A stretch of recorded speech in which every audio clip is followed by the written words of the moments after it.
live at Tomorrowland Brazil, and we are joined by Armin van Buuren. How was it? It was amazing. Yeah, it was great. I mean, I was a little bit stressed because there was an issue with we were supposed to fly in with a helicopter, but that got cancelled because of the thunderstorms. Yep. So we had to take a car, and you've probably heard this before, but the traffic on the way here is quite horrendous. So, but we survived. We managed, thanks to a great police escort. Thank you so much. We made it in time, and they knew the back road, and they knew exactly where they had to go. So, yeah, we made it in time. Thank God. Wow! And so, hot off the main stage, what did you see? Describe it, because I've not seen it. No one else has to tell us. The main stage is pretty much like in Belgium. I mean, I keep pinching myself because it's quite a long flight from Europe to here, and I mean, it's at least 12 hours, right? We're on the other side of the world, yet it feels a bit like home. Yeah. Obviously, there are subtle differences, but the stage, the vibe, everything, it feels pretty much.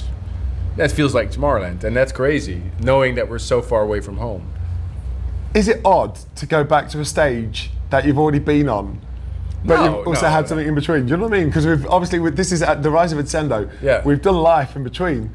And now you're back to your old friend, Rise of Ascendo again. No, it's like seeing an old friend, so that's good. Yeah, no, I didn't think that was weird. I think it was pretty cool. Yeah. Okay, let's talk about the emotions, the music. Am I right saying you invited a special guest on stage? I've not seen, so tell me. I had two special guests on stage tonight. One was AdamK. We premiered our brand new track. Congratulations. It's coming out in December. Yeah, I'm excited for that one. And the second is a track that was released today, actually. It's a track from a special dedication album to Ayrton Senna, who is the legendary Formula 1 driver. And he's such a legend. He's no longer among us, but his family keeps the legacy alive. And they asked me to do make a tribute track, which I played tonight. And during my set, I held the helmet of Senna, which all the DJs are going to sign. And I know he means a lot to Brazilians, and yeah, we really made sure that the track was going to be released today, and next month there's going to be an album with I think over 20 songs. I think Nervo have done a track for that collaboration, Medusa, people like that, Vintage Culture, and I had the honor to do one. So yeah, it felt like a special moment. They showed part of it at the Gathering as well yesterday, so it was a premiere. But you also teased that earlier this year, I think. Yeah, I teased an early version of the track already. Now it's finished. Now it's finished. Yeah, it's on the album. So, and it's out. I think on all the streaming things. Yeah. Let's just go back to the AdamK collaboration though, because obviously he's from Brazil. How was that reaction? I have to say, he's such a nice guy. I mean, you know why he's so popular, because he's probably the nicest guy I know in the DJ world. He's so humble, always very helpful, and he was like, he knew I was late, so he was texting me while we were following the police car, and he said like, are you gonna make it? And I can press play. Yeah, exactly. And he made an effort because he's not playing here tonight, so he came especially to join me on stage, and he doesn't have to do that, but yet he did. So I think it's really special. I can't wait to watch that moment back. Yeah. Let's talk about the emotions of Brazil. Yeah. But was there a track tonight that gave you goosebumps? And if so? Well, the crowd singing along with Blah Blah Blah is always a classic. Many actually. This is what it feels like. Are you there genuinely in the DJ booth going? Absolutely. Oof. Absolutely. Yeah. I have this new track that's not even out yet. It's called Viva la Opera, featuring Natalie Gioia, which is an opera track. All of a sudden, you can play that now on main stage. It's weird, but I love it. And that went down really well, I felt. Yeah. So you said you were sat on loads of music earlier this summer that you had to wait to play. Yeah. Is that one of them? Yeah, that was one of them. All right, excellent. So what's still not been played yet? What's still not been played yet? I've got a few tricks up my sleeve. I'm not going to put them all out, but I've got a track with Oliver Heldens coming end of October. One I'm really excited about. It's called Freedom. Right. It's about situationships. You know that term? No. A situationship is where you kind of have the physical benefits of a relationship, but not the commitment of a relationship. You know what I mean? Yeah, those are the words for that. I get it. Yeah. And we had a discussion about that during the writing session, and apparently it's a thing that a lot of young people are struggling with because nobody really wants to commit.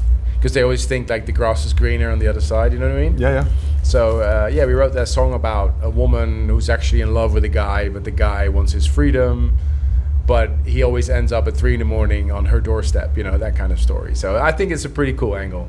Then the other track is coming out with W&W. It's called Late Checkout. I played it tonight in my set. It's really one of my biggest tracks in my set right now. When does that drop? Early November. Right. Yep. And what else? Yeah, so many things, man. No, the Alok track in December. I've kind of lost it right now. You're putting me on the spot, but I'm already like working on the singles for Q2 next year. So yeah, there's a lot coming up still. You've already answered my question about the back-to-backs because you've just mentioned a lot you would bring. I was going to say there's so many thirst for back-to-back-to-back, so who else would you bring on the main stage? But you've answered that question. Yeah. Or have you? What do you mean? You could invite anybody you like to that main stage to join you. Anybody. Carl Cox. Really? Yeah, Yes. Carl is one of the legends, yeah. I would love to play back-to-back with Carl one day. Make it happen. I think, there's something really valuable about playing back-to-back because it's a learning experience. This year alone, I played back-to-back with, for example, Joris Voorn and Oliver Heldens. David Guetta as well. David Guetta. And seeing them play, like, up close is such a learning experience. It's not something I would do the exact same way, but you can always learn something from another DJ. Yeah. I love that. I'd love to see how they store their record boxes. That's all I'm interested in. Yeah. All right. The David Guetta one was so funny. I have to tell you this story. I don't know if he's going to be very happy with me telling this, but I have to share it anyway. So we were playing, and he said to me, like, okay, now I want to go like more deep, right? We're going to play more future rave. So it's like, okay. So I had I had a feeling he wanted to go that way. So, and we didn't really prepare the back-to-back, but we're DJs, so we can play. So I played a few tracks, and we went deeper, like BPM was a bit lower and stuff. And then all of a sudden, out of the blue, he played ABBA, Gimme, Gimme, Gimme. Yeah. And he looked at me and he laughed me straight in the face. He was like, mix out of that. Got you. And it was so funny. That was a moment I will always cherish because he's such a nice guy. And, he kind of took the piss out of me a little bit there. And Did you get him back? No. I mean, it's his night. I mean, if he says you have to play a little bit deeper, that's kind of...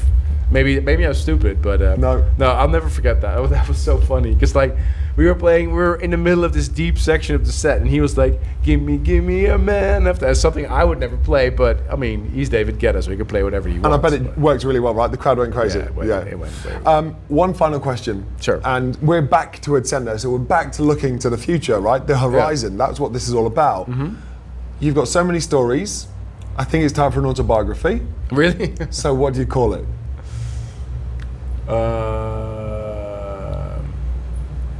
The imposter syndrome.